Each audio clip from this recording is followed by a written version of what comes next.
شوف هنا في الحقيقة ما كانش الإدارة السياسية كما تقولون اختيار آخر، وكان المهندس تاع مجاء بوتفليقة إلى السلطة هو العربي بالخير، الله يرحم الجميع. العربي بالخير هو اللي جاب بوتفليقة للجزائر. الجنرال العربي بالخير هو اللي جاب بوتفليقة، نعم، لا ديريكسيون بوليتيك، لأن احنا في الجزائر ما عندناش دولة، عندنا سلطة، عندنا سلطة في الجزائر. من قال باللي عندنا دولة؟ لأن الدولة القائمة ما فيهاش الكوارث مثل الكوارث اللي تعيشهم الجزائر يوميا، السرقة والمخدرات، الفساد، 3000 مليار ويهز الطيارة ويروح ومن بعد قال هرب، ويعني السيناريو هذو يعني الشعب راه عارف كل، ولكني أنا دائما نركز ونقول الكلمة للشعب.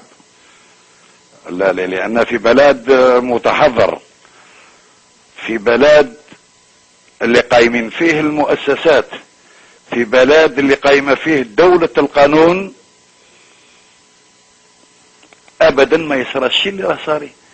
وثانيك يعني حاجة اخرى، العدالة في الجزائر مكتوفة اليدين، مكتوفة اليدين. il n'y a pas de séparation entre le parquet et la chancellerie. مكتوفة اليدين العدالة في الجزائر. شوف بصراحة قلتها للإخوة كانوا مسؤولين، منهم واحد كان في الدبلوماسية وواحد كان في الحكومة. في 99 كنا يعني مع بعض مع عبد العزيز بوتفليقة وهذه، ولكني أنا شعرت باللي الكلام اللي كان يتكلمه لي باللي فيه يعني شوية ضباب. قلت لهم هذا الإنسان ما غاديش يوصلنا ولا يوصل للجزائر بعيد. قالوا لي ودينا على الشيطان السي جمال كيف راك تتكلم هذا الكلام؟ قلت لهم تشوفوا عاشوا الشيء اللي قلته لهم، ومازال نعطيكم سماواتهم بعد ولولهم نرسل لكم. لأن السيد يعني تغير وكان خايف مانيش عارف. انا سلمت له عدة ملفات، يعني القضايا للصالح العام، ولكني انا كل الناس ولد ضدي. طلقوا عليا حتى الجرايد تاعهم المرتزقة 4 سنوات هم يكتبوا عليا بالكذب. وصلت لجأت للعدالة، احكمت على 17 صحفي على القذف. ولكني انا بوتفليقة هو اللي شن حرب عليا، ولكني ما قدرش لان انا انسان مخلص، انسان نظيف، انسان عايش المنحة تاعي. ولادي بلا خدمة، ولكني نظيف. انا نجم نقول انا نظيف على بوتفليقة ونظيف على الحاشية تاعو. انا انسان مخلص وابن ابن الجهاد وابن الحركة الوطنية. بوتفليقة كنت نرسل له الملفات وكنا نتكلموا هاتفيا وكنا يعني ولكني لا في اخر مطاف تكاكيت بالسيد يعني جالي اغراض اخرى. يا سيدي قلنا له طيب لكم دينكم وانا دين. في الهاتف انا شخصيا قال لي راني خايف من سكر السلطة. انا نقول باللي بوتفليقة الى يومنا هذا واعي كل الوعي، والشعب الجزائري اصبح مستعمر مرة اخرى، وهو واعي كل الوعي.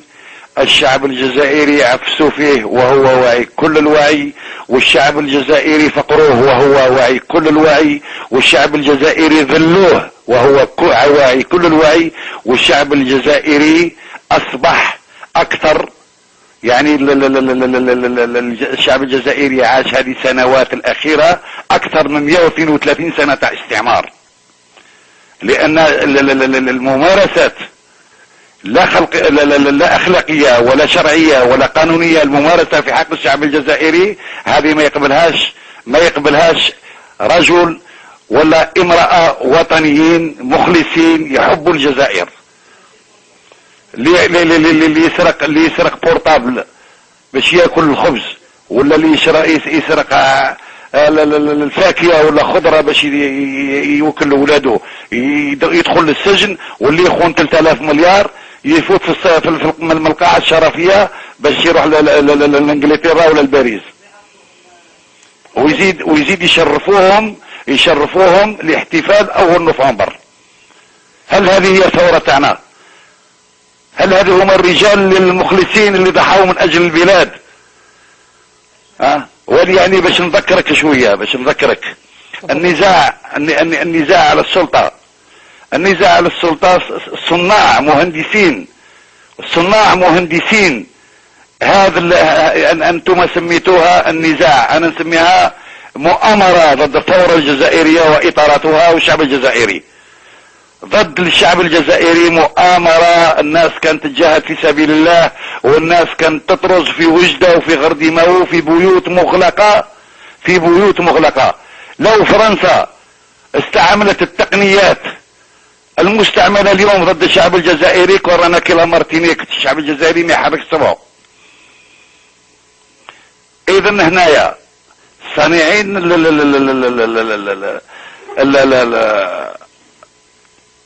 المؤامرة ضد الثورة الجزائرية وإطاراتها. أنا عندي سؤال، من هو اللي قتل عبان رمضان في المغرب؟ من هو اللي قتل كريم بالقاسم في ألمانيا؟ من هو اللي قتل محمد خيدر في مدريد؟ من هو اللي قتل العقيد علي ملاح قائد الولاية السادسة؟ من هو اللي خدع وباع العربي بن مهيدي قائد الولاية الخامسة؟ من هو اللي قتل عميروش وسيل حواس؟ وانا غادي نذكركم باسم اليوم عمرهم ما جبدوه، من قتل باجي مختار تاع الولاية الثانية، عيد الولاية الاولى، من قتل لطفي الولاية الخامسة وفراج الولاية الخامسة. هذا ماهوش نزاع، هذه مؤامرة ضد الثورة الجزائرية طورزت وخطط لها في المغرب في وجدة في القاعدة 15.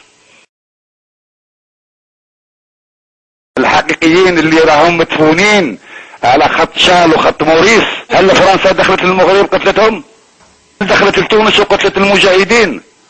ما زالوا الجزائريين المجاهدين اخواننا اللي خرجوا بكلمة لا اله الا الله محمد رسول الله والجهاد في سبيل الله ما زالوا مدفونين في الحدود المغربية والحدود التونسية.